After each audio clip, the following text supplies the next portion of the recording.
My name is Maureen Ferguson, and I was born on the 14th of September 1938 in Liverpool.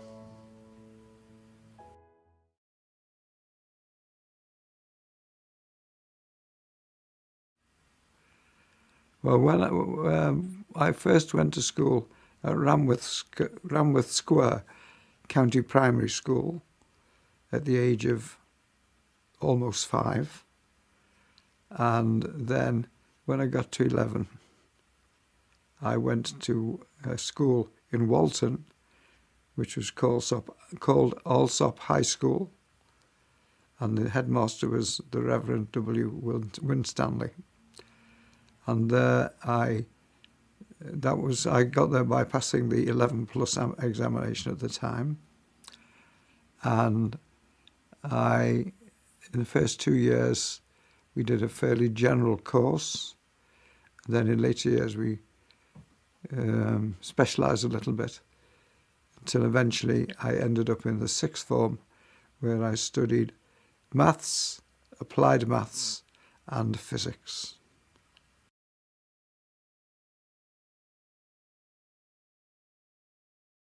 Well, I went to university in Liverpool initially, which was in Brownlow Hill in Liverpool, and I went to study engineering there, having got an A-levels in physics and maths, twice in maths.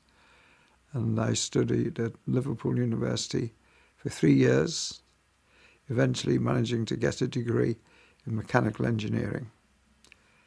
And then from there, I went off to Liverpool University, where I studied mechanical engineering.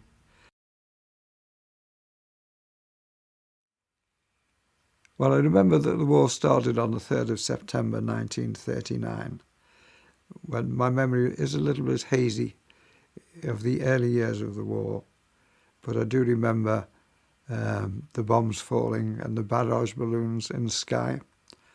I remember walking up to the doctor's with my mother, which is about a mile away, and being able to see the barrage balloons, which are high in the sky, and occasionally you would hear the sound of aeroplane engines, and occasionally you would see searchlights in the sky while we were looking for the German aeroplanes passing overhead.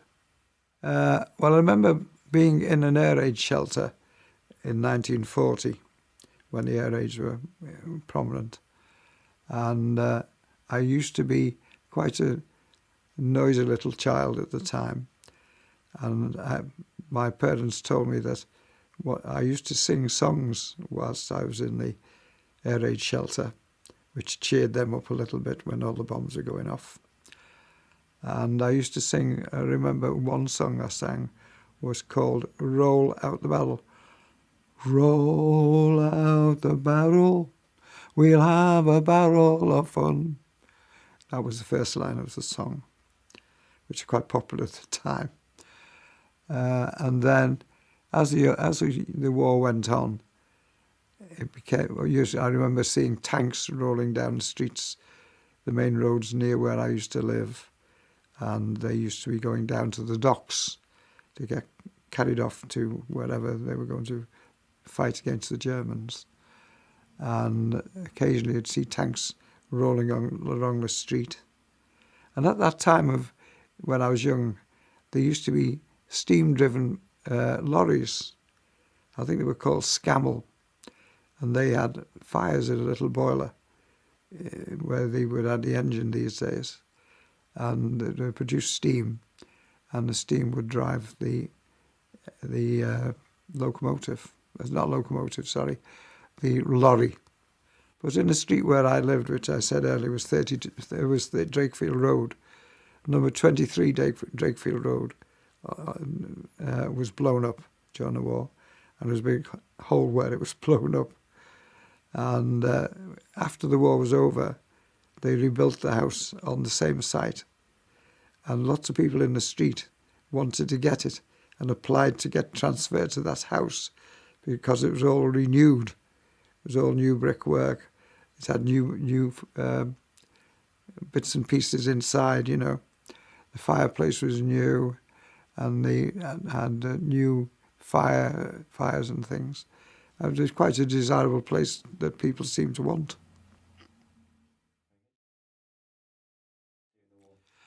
My dad worked in a reserved occupation, which is he worked on the Liverpool docks, and because of that, he didn't have to go to the war. And he worked on the docks all during the war. And as people may know, Liverpool was quite heavily bombed during the war, mainly aimed at the docks to destroy the British war effort. My dad was a lovely man. He was very jolly, always liked to smile and liked to laugh. I remember one occasion when about 8 or 9, my dad and I were sitting down to have our breakfast, and our mum was making toast. And as fast as she was making the toast, we were eating it very quickly, or scoffing it, as we would have said in those days. And me and my dad were in peals of laughter as we were wolfing down these jam butties, you know, jam toast. And that was a nice occasion. I enjoyed that very much.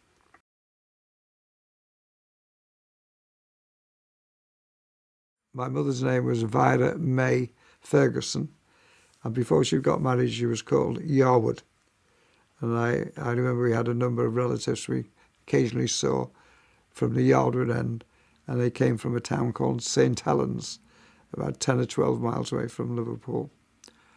And I remember once when I think there must have been a special occasion like the 50th wedding anniversary of this Mr. and Mrs. Yarwood, and they took us to the Royal Court Theatre to watch an entertainment of some sort. I can't remember what it was, but I remember I thought it was lovely.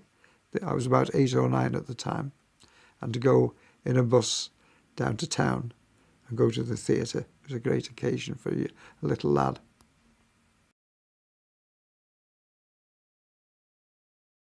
When I first went to live in Newcastle, I lived in a hostel for young men, and it was amusing. It was for young men, and one of the occupants of this hostel was about 70, but he'd lived there for a long time. He was a nice old man, and I was about 21 when I went to live there, and I quite enjoyed living there because I was living with it was called.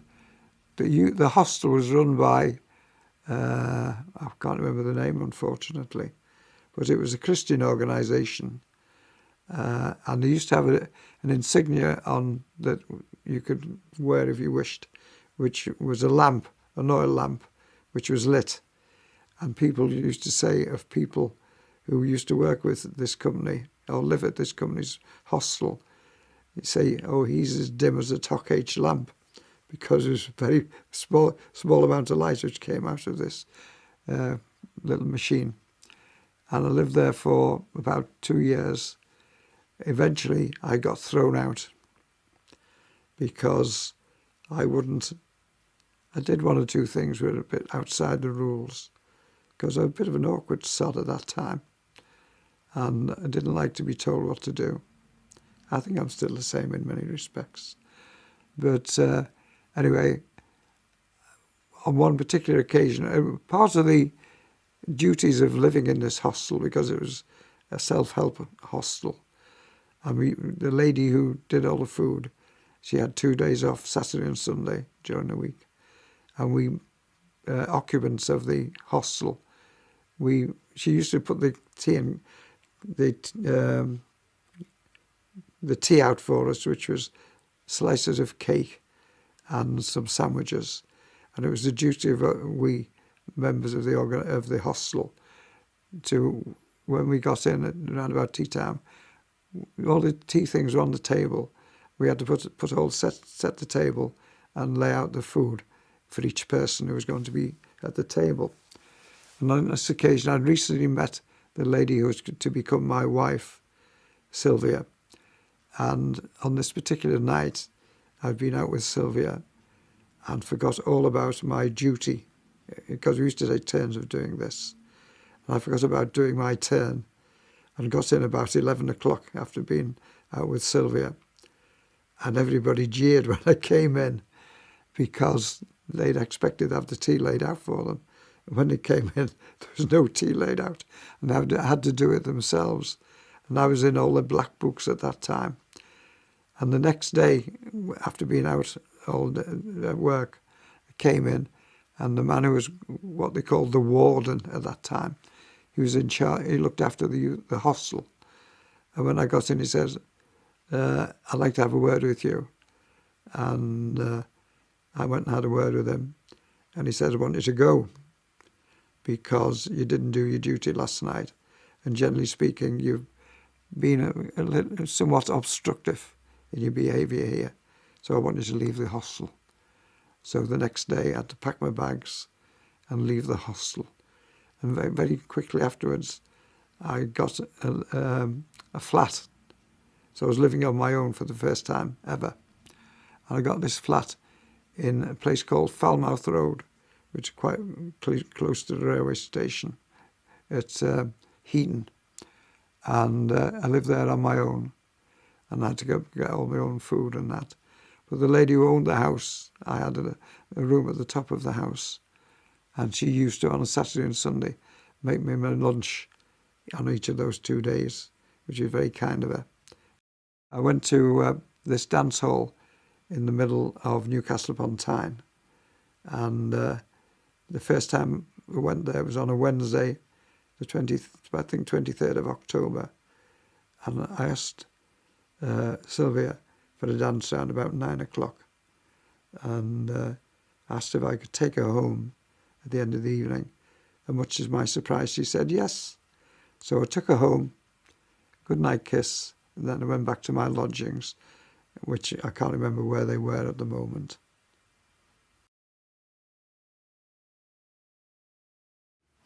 Yes, it was a very minimal wedding, because I didn't have a lot of money.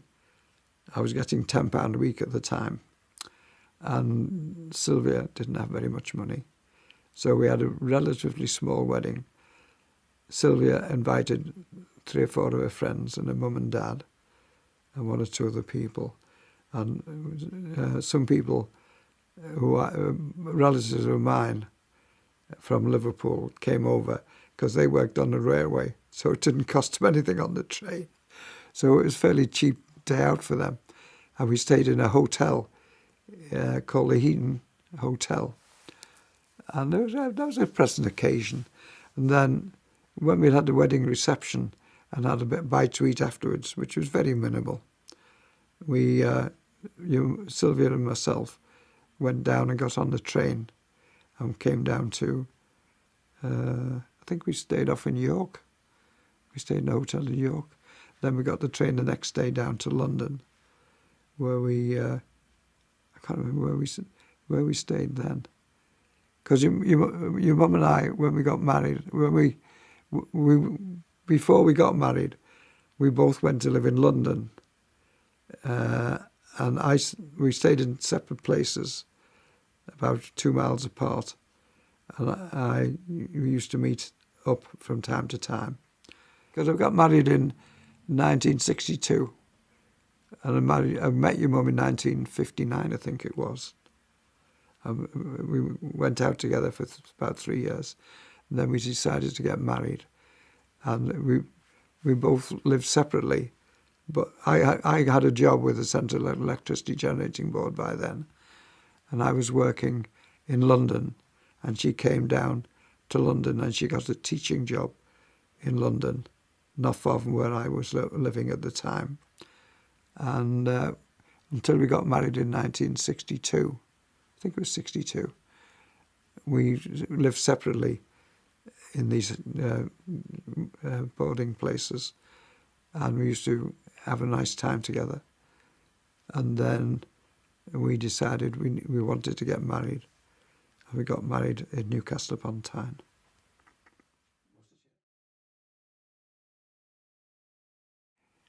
At the start, you could buy 10 tickets in a little book, and they were £1 each for the initial ones, and then I think they went up slightly for the later matches, the quarter-final, the semi-final and the final, but not very much. It was still quite cheap. And I got this book of tickets. I threw the ones at Manchester away, the tickets, and kept the one for Goodison Park, which were all involving Brazil. And then the match, one of the semi-final matches was played, one of the quarter-final matches was played at Goodison Park. One of those was, I think it was Germany versus, I can't remember. No, I think Russia, played the game, but I can't remember who it was against now. And then one of the semi-finals was held at Goodison Park. And then having seen those matches, then I was able to go down to London again with one of these 10 tickets to see the semi-final, one of the semi-finals between the two teams. There were two semi-finals, of course, and the one I saw was the semi-final was at Goodison Park, I think, and it was between, I can't even remember who it was between now. Well, it was, I think one of the teams must have been Germany. Again, I'm not too sure.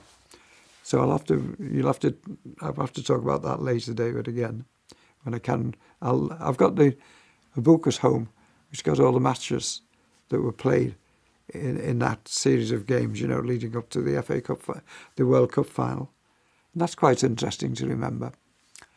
And then I was able to go to the playoff for the third place at Wembley.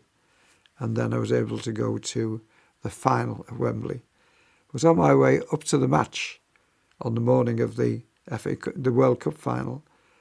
I had a ticket for the final, which I'd bought in this book of tickets. But as I was walking up, a man approached me about five minutes before the game was to commence and said, "You want to buy a ticket?" I said, "How much?" He says, I think he said £1. And this was, I said, yes. And I bought this ticket for £1 from him. And I think the face value was about £5.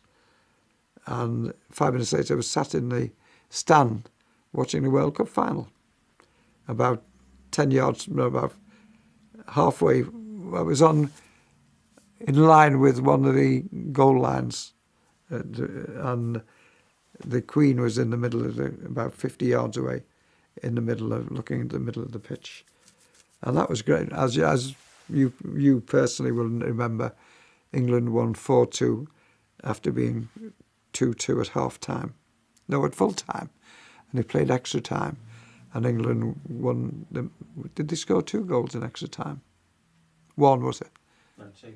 2, yeah. Oh, that was to say yes. Yeah. And that was a great day. I really enjoyed that. I should have kept that second ticket unused, but I didn't. I just threw it away. I became the mayor of Knaresborough after standing initially for the Selby Town Council, to which I became elected. And then, having been elected to the Town Council and having spent a lot of my time encouraging people in Knaresborough to join the Social Democratic Party, we eventually managed to get more than half of the members of the Town Council as members of either the Liberal Party or the Social Democratic Party. So we had a controlling influence on the Knaresborough Town Council. And because of that, I put myself forward to be mayor, and because we had the controlling interest in the council, I stood for mayor, and I was elected as mayor of Knaresborough by Liberals and Social Democrats, and then eventually played a significant part in the Knaresborough Town Council. And as well, very shortly after that, I stood to become a member of the Harrogate District Council, and I became the deputy leader of the Social Democrats and Liberal Party alliance in Harrogate. And I quite enjoyed that, because I was on the policy committee of the joint council of the Selby and Liberal members of the council, and I was on the controlling body of the Harrogate District Council, and I enjoyed doing that.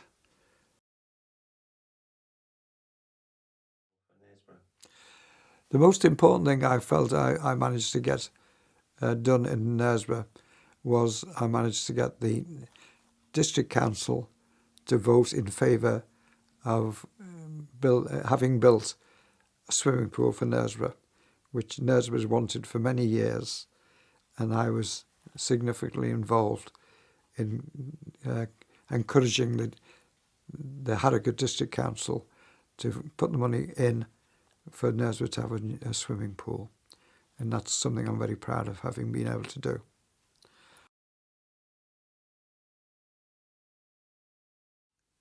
Well, like my eldest son, I was quite good at running, and in my first year at the grammar school, Allsop High School, I took part in the school sports, and I won the under-12s 100 yards in quite a good time. I don't think it was a record time, but it was a good time.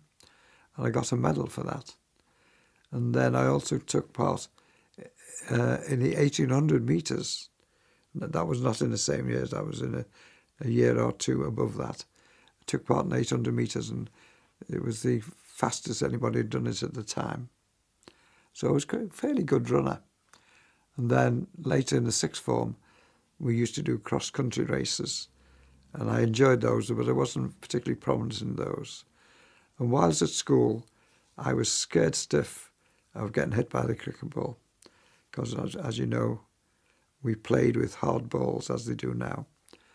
And I used to go along on a Saturday morning and be part of a cricket team. This was in the fifth and sixth forms.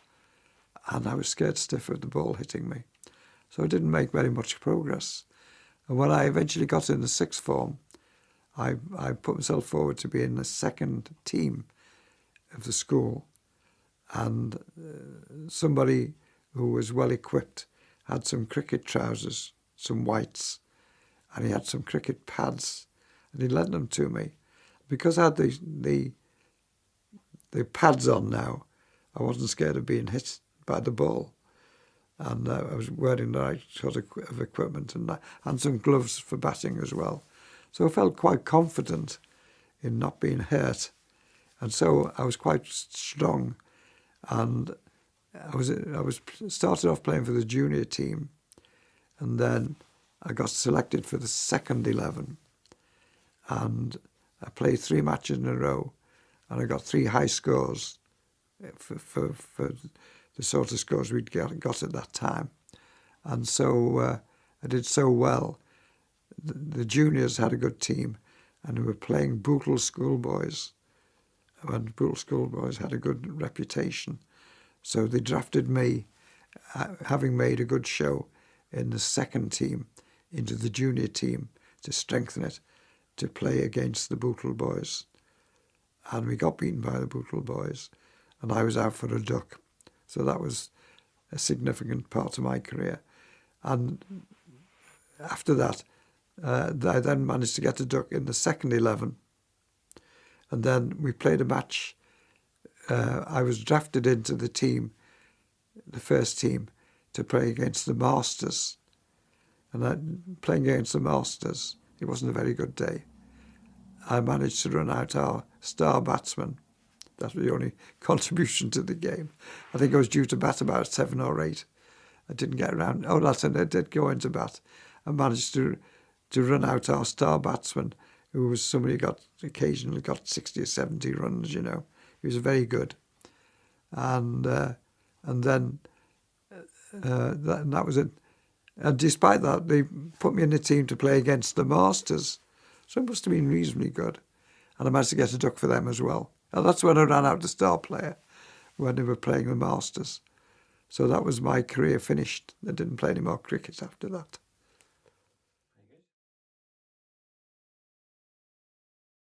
When I first started the school, I thought I'd have a go at the chess. I'd never played chess and never even heard of chess before I went to the grammar school. And so I went along to the chess club that used to meet every week after school. And this lad showed me how to play chess. He was just a little bit older than me, not much older. And the second game I played him, I managed to beat him. So I thought, I'm pretty good at chess. So I continued playing chess all through the school. And I entered in a Liverpool junior chess competition. And the first year I entered, I finished 4th out of 8 in my little group, which is about the 5th group. It wasn't the top-notch people. And I got a little penguin-style book as a prize. And then the next year, I entered again, and I was in a slightly higher group the second time. And it got to the last game of the tournament, and I was playing the best player in our group. And he kept asking me to resign, and no, I kept doggedly on until in the end I beat him. After I think it was at the end of the last game of the whole tournament, because I was so dogged, I wasn't going to give up. I managed to be who was the best player in the group, and again got a little book as a prize. I wouldn't have got a prize if it had finished 5th. So I kept going and got the 4th place and got a prize. So that was quite an interesting little episode.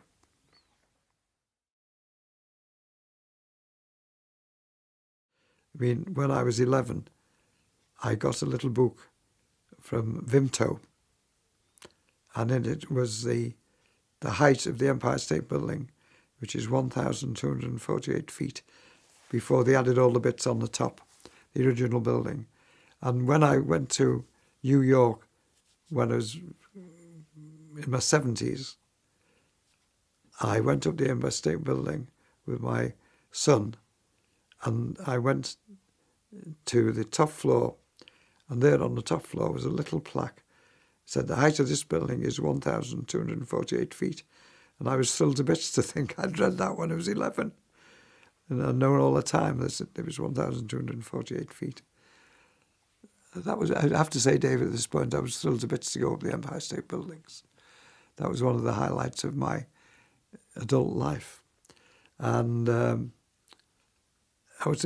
really pleased that you took me to New York. That was a very pleasant item in my life, to get on the plane to go to New York and get the nice car. Was it limousine? Into the middle of New York. Spend 4 days in New York in a very nice hotel. I think it's called the Ascot Hotel. Essex, yes. The Essex Hotel. Essex House, I think it's called. You see it on the telly sometimes. Mm-hmm. You can see the name Essex. It's next to Central Park. That's right. You could walk across the road into Central Park. I think that was terrific. I really enjoyed being able to do that. And I enjoyed having that huge pizza. When we went into that restaurant. Lombardi's. Was that what it called, Lombardi? And I had this huge... I did eat the whole thing. It was massive. It wasn't enough for two or three people. And I had the whole thing. I must have been absolutely stuffed to the gunnels.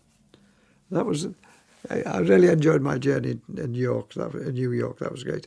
And then when I finished my time in New York, we got a really nice limousine back to the airport. And that was another enjoyable experience, you know. No, that was great, David, to take me to New York. I think you got as much fun out of me going there as I did. The fact you've been able to take me there and to see how much I enjoyed it. I think you got as much of a thrill out of being able to do that for me.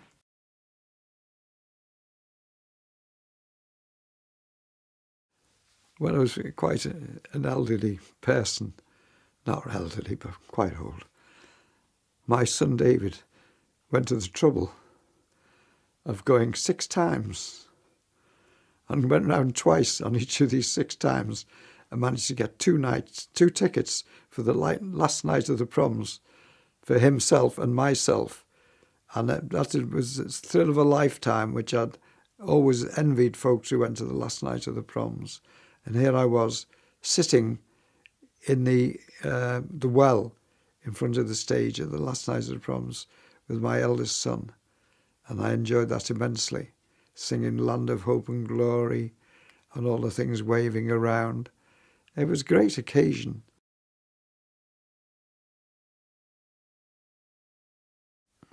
That's a different question, isn't it? That's a bit of a what was the word for that? Like a javelin.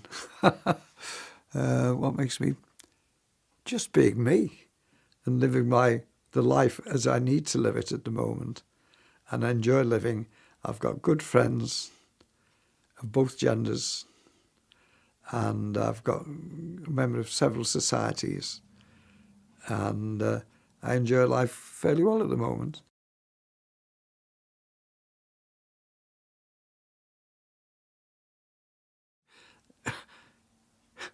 You know what my thoughts are. Start again. My thoughts on Mrs. Thatcher. I think she did a great harm to the British society. Firstly, she demolished everything of any use. Anything was run private for the benefit of the community. She privatised it all and put it in the hands of people who could make money out of it, which destroyed the whole ethos of it. And I think she generated in society a feeling that I need to be the best and I've got to beat everybody else and get above them by any means possible, and not to have a sense of community and doing some good for the community. And in my view, she set this British society back 100 years, I would say. And I feel quite sad that she was able to do that. And we've never recovered from it. It's still very part of our society. Devil take the hindmost is the way of looking at it now for many people. Do what you can for yourself. Don't think about anybody else. Well, I think she more or less destroyed this country. Do you know that? That's my feeling about her. And it's still, I mean, what she engendered in this society, which is presently led by the Conservative Party, has destroyed this country. We're more or less non-entities now, aren't we, as a country? We've got very little power and influence now, which was quite strong before Mrs. Thatcher came on the scene. And because of the way she led the party and the country in general, as to my way of thinking, has destroyed this country.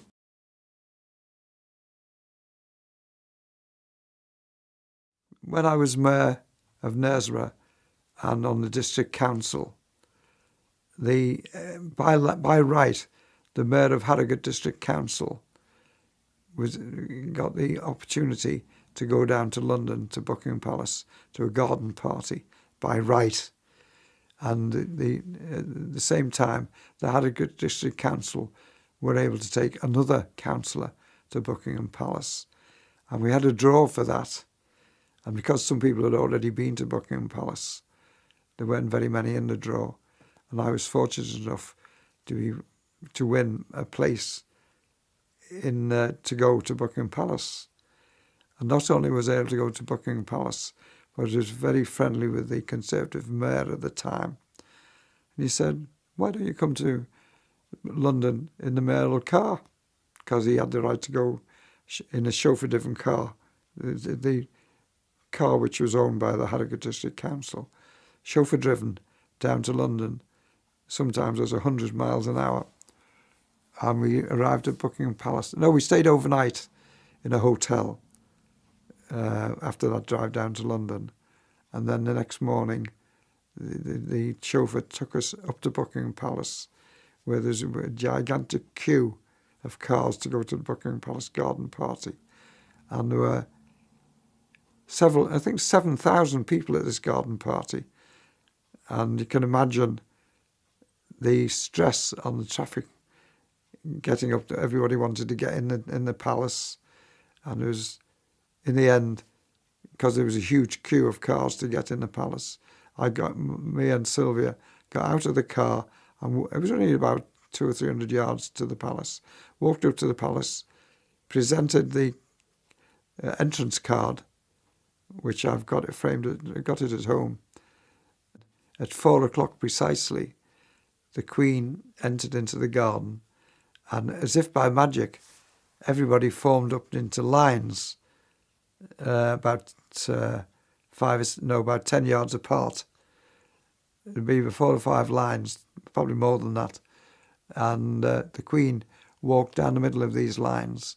And every now and again, somebody was drawn. There were courtiers ran the show from this social point of view. And these courtiers would take somebody out of the throng on either side of this area and into the middle, and they'd have a little chat with the Queen. But I wasn't invited to do that. But it was just lovely to be there. And I was tending towards republicanism at the time. And but I really enjoyed my day at Buckingham Palace. And then we drove back. We Sylvia and myself, or my wife and myself, lingered on. We didn't want to leave the palace. It was such a lovely day.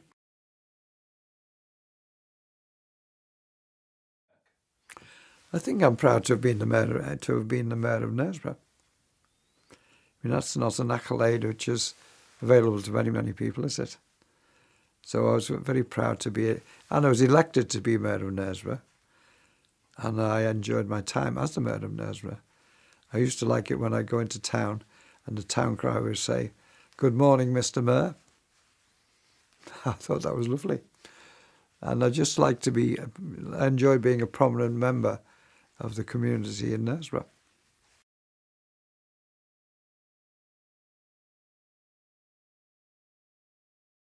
I've thought that my life has been quite good. I've had reasonable companions over the years, despite who I am. And I believe I've had a good life, and I hope I'll continue to have a good life. I've got plenty of money, good friends, plenty of time to enjoy the good money I've got. And I'm off to France shortly. I'm really looking forward to that.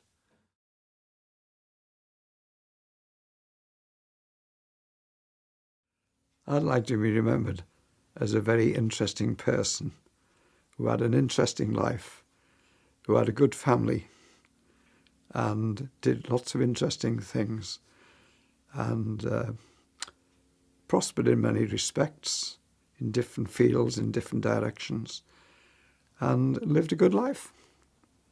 I wasn't unpleasant.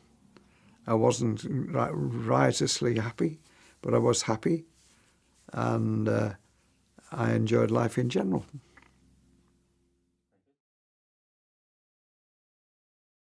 No, good fortune in some respects and bad fortune in other respects.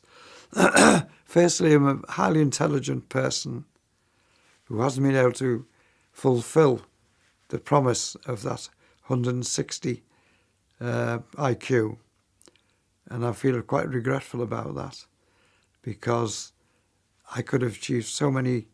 I mean, I've achieved a lot anyway, but I could have achieved so much more if I hadn't had this penalty of having to live the life of somebody who was different from what I should have been. I think I've been cheated in some respects by being me. And I think I'm very proud to have been able to make as much of myself as I have.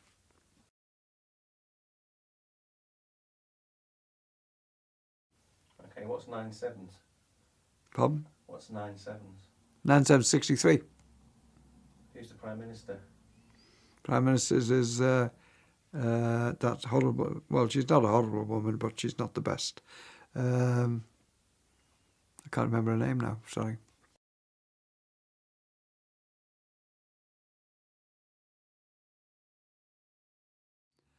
Be true to yourself. Don't give way to anybody about anything.